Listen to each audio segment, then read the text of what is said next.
అంకాలమ్మ పల్లె. ఈ ఊర్లో కన్నీళ్లు తప్ప చుక్క మంచినీళ్ళు కూడా లేవు. ఇలాంటి ఊరిని వారసత్వం పేరుతో 50 ఏళ్లుగా శాసిస్తున్న ఓ ప్రెసిడెంట్. ఆ ప్రెసిడెంట్ చిక్కుల్లోంచి మన శంకర్ ఎలా ఎదుర్కొన్నాడో చూద్దాం. ఏంట్రా ఇలా వచ్చావు? పైకి పోలా? అదేం లేదయ్యా, మీ గురించి ఊర్లో ఏదేదో అనుకుంటే అది నిజమే కాదని తెలుసుకుందాని వచ్చానయ్యా. దేని గురించిరా? మనం లోళ్ళు కొట్టాం కదయ్యా, దాన్ని డబ్బులు ఇచ్చేసాంగా. ఇచ్చారయ్యా. మేము 5 రోజులు కొడితే 4 రోజులకే ఇచ్చారయ్యా.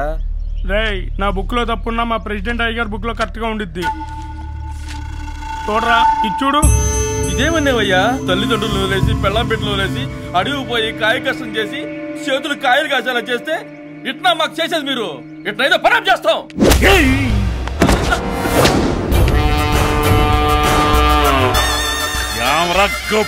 కొండే మా ముత్తాత ప్రెసిడెంట్, మా తాత ప్రెసిడెంట్, ఇప్పుడు నేను ప్రెసిడెంట్నే. 50 ఏండ్ల చరిత్ర మాదే. నేను చెప్పింది చేయడమే గాని మాకెదురు చెప్పడం ఏంటా?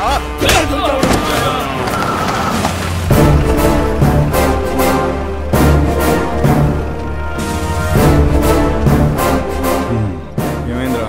5 రోజులు ఎత్తే 4 రోజులు డబ్బులు ఇచ్చారు. ఇదేమన్నా ఏమని అడిగితే చూడ ఎట్ట కొడుతున్నాడు. ప్రెసిడెంట్ గారు, మీరు చేస్తున్న తప్పు. నాకేం చెప్పారు, మీరేం చేస్తున్నారు? యాడికి వచ్చి ఏం మాట్లాడుతుంటావో? ఆగండి, నాకు 2 రోజులు అని చెప్పలా? ఎట్లా వచ్చినావా? ఎస్ఐ గారు, మీరు న్యాయం చేస్తారనుకుంటే మీరు అన్యాయంగా మాట్లాడుతున్నారే. న్యాయం గురించి మాట్లాడుతున్నావు? ప్రెసిడెంట్ గారు, ఇలాంటి వాటికి మమ్మల్ని వాడండి సార్. చూసారా 2 నిమిషాలు ఎలా సెటిల్ చేస్తాను? అబ్బో, ఈ పొలబొచ్చకాయ మాటకేం తక్కువలే. చెప్పిన పని మాత్రం చెయ్యు.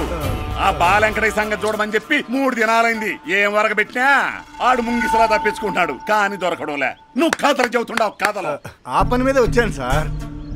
ఈ మధ్య మీరు ప్రసాదం పెట్టి చాలా రోజులైంది. నీకు ప్రసాదం ఆడించదేమంట? పోయి చెప్పిన పని చెయ్యి, సక్కిరి పొంగలు పెడతా. ఏడేడిగా తిందు గాని. గంటలో వస్తా. రేయ్, బాలెంకటయ్య కొంపకు పోనీ.